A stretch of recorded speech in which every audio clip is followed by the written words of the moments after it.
Selanjutnya, TNI Angkatan Laut resmi mengoperasikan kapal perang Republik Indonesia atau KRI Bung Karno 369.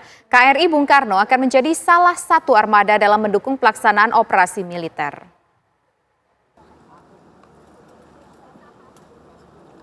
TNI Angkatan Laut meresmikan kapal perang Republik Indonesia KRI Bung Karno 369 di Dermaga Komando Lintas Laut Militer Tanjung Priok, Jakarta Utara.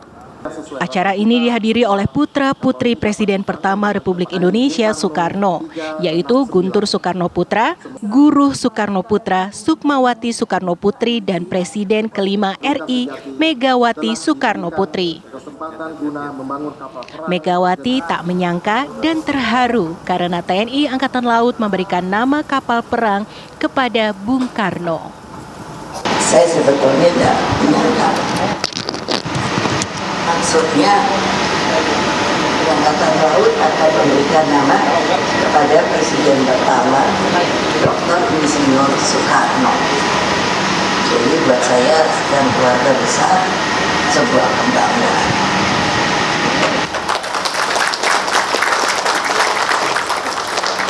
Kenapa saya menyebutnya sebagai sebuah kebanggaan?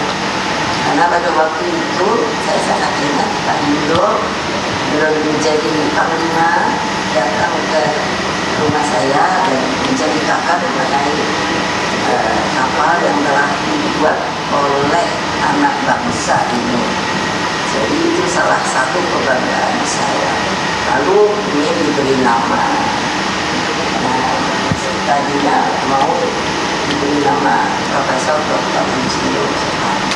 Tapi lalu saya bilang, ini sajalah Pak Yudo dengan Bung. Karena Bung itu sangat sebenarnya panggilan. Saya cerita ini dilematis. Jadi kalau Bung itu rasanya itu kayak sama.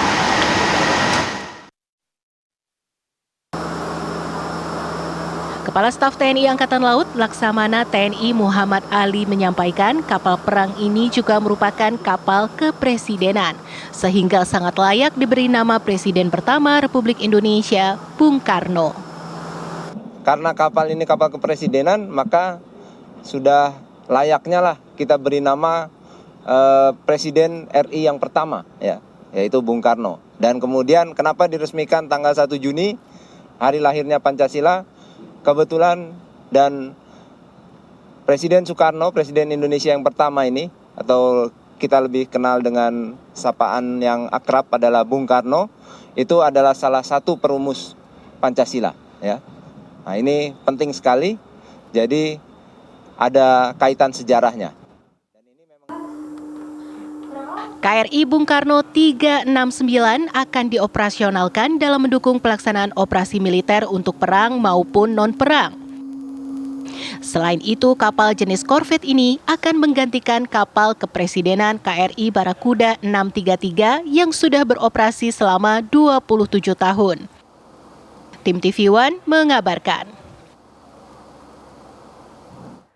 Kapal perang KRI Bung Karno 369 sudah diresmikan di Dermaga Kolin Lamil TNI Angkatan Laut, Jakarta Utara pada Kamis 1 Juni kemarin. Kapal perang jenis korvet karya anak bangsa ini akan memperkuat armada TNI Angkatan Laut dan menjadi pengganti kapal kepresidenan KRI Barakuda 633. Lalu pemirsa, bagaimana fasilitas dan keunggulan dari kapal tersebut? Berikut liputan reporter Fatimah Albar dan juru kamera Muhammad Rafi.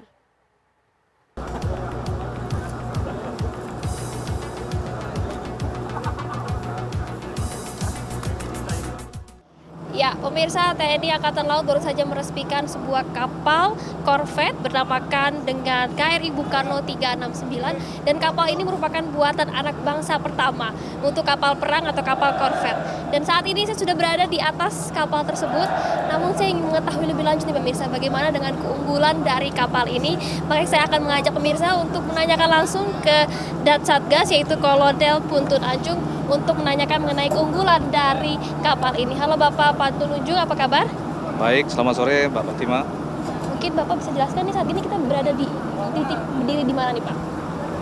Saat ini kita berada di geladak heli KRI Bung Karno 369, di mana kemampuan heli ini dapat menampung heli Panther, di mana maksimum take off weight heli yang dapat landing di sini sekitar 10 ton, jadi mampu menahan ataupun membawa heli dan 2 kali impact heli yang berat 5 ton.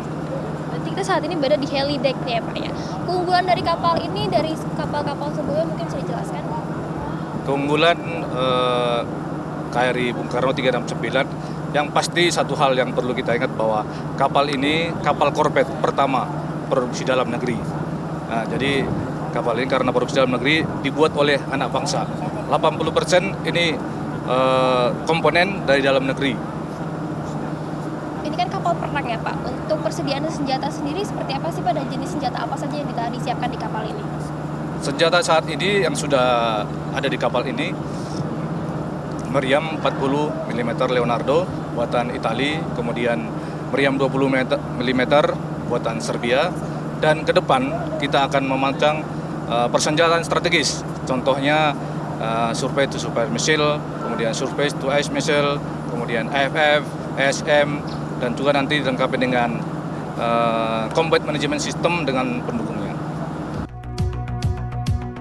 KRI Bung Karno 369 memiliki panjang sekitar 73 meter dengan lebar 12 meter. Sedangkan tingginya mencapai 5 meter dengan berat 650 ton. Kapal buatan PT Karimun Anugrah Sejati ini mampu membawa anak buah kapal sebanyak 55 personel dengan kecepatan jelajah 22 knot serta kecepatan maksimal 24 knot.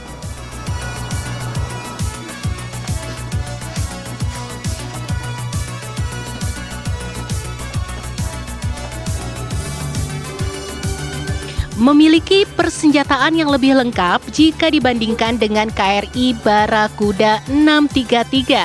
Saya jadi penasaran ingin melihat langsung fasilitas di dalam KRI Bung Karno 369 yang diproyeksikan melaksanakan tugas operasi militer perang OMP dan operasi militer selain perang OMSP. Hingga saat ini saya sudah berada di Anjungan, tempat pengoperasian dari kapal ini. Kita akan menanyakan langsung lagi bagaimana sih pengoperasian dari kapal ini, keunggulannya apa saja dan kelebihannya juga apa saja. Kita akan tanyakan langsung Bapak. Baik, terima kasih Mbak. Ini sekarang kita berada di Lada Anjungan KRI Bung Karno 369, di mana Anjungan ini merupakan pusat kendali seluruh kegiatan yang ada di kapal ini. Jadi di sini kita dapat mengendalikan pergerakan kapal, baik itu navigasi, komunikasi, dan juga permesinan. Semuanya kontrolnya di sini dan kita bisa monitor kegiatan-kegiatan yang kita laksanakan di sini. Seperti kita lihat di sini ada radar untuk memantau situasi di permukaan yang kita lalui. Kemudian ada perlengkapan yang lain, ada GPS, ada WACDIS, ada WISE, dan ada beberapa alat komunikasi. Karena kapal ini merupakan kapal korvet dan kepresidenan, juga dilengkapi dengan PISAT, sehingga kita di laut pun masih bisa berkomunikasi dengan pangkalan ataupun dengan yang lainnya. Kemudian kapal ini juga dilengkapi dengan pos informasi tempur, ya, di mana pos informasi tempur ini sebagai tempat untuk mengendalikan semua pertempuran, baik itu pertempuran atas air, permukaan, dan bawah air.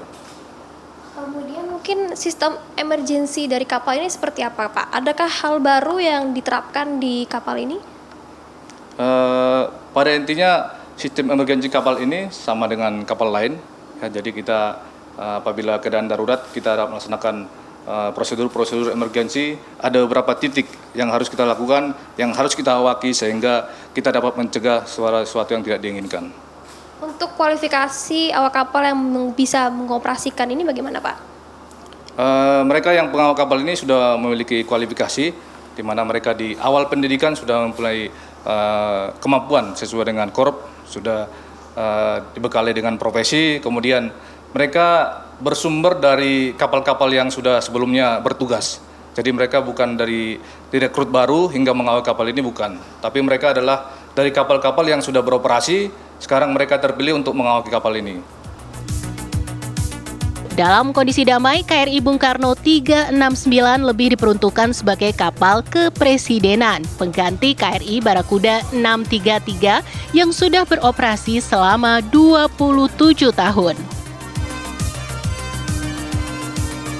KRI Bung Karno 369 memiliki fasilitas sarana dan prasarana kepresidenan, mulai dari ruang rapat hingga kamar tidur VVIP. Dengan persenjataan canggih dan sistem komunikasi yang lengkap, KRI Bung Karno 369 diharapkan dapat memperkuat kemampuan pertahanan laut dan menjaga kedaulatan Negara Kesatuan Republik Indonesia. Dari Jakarta, Fatimah Albar, Muhammad Rafi, TV One mengabarkan.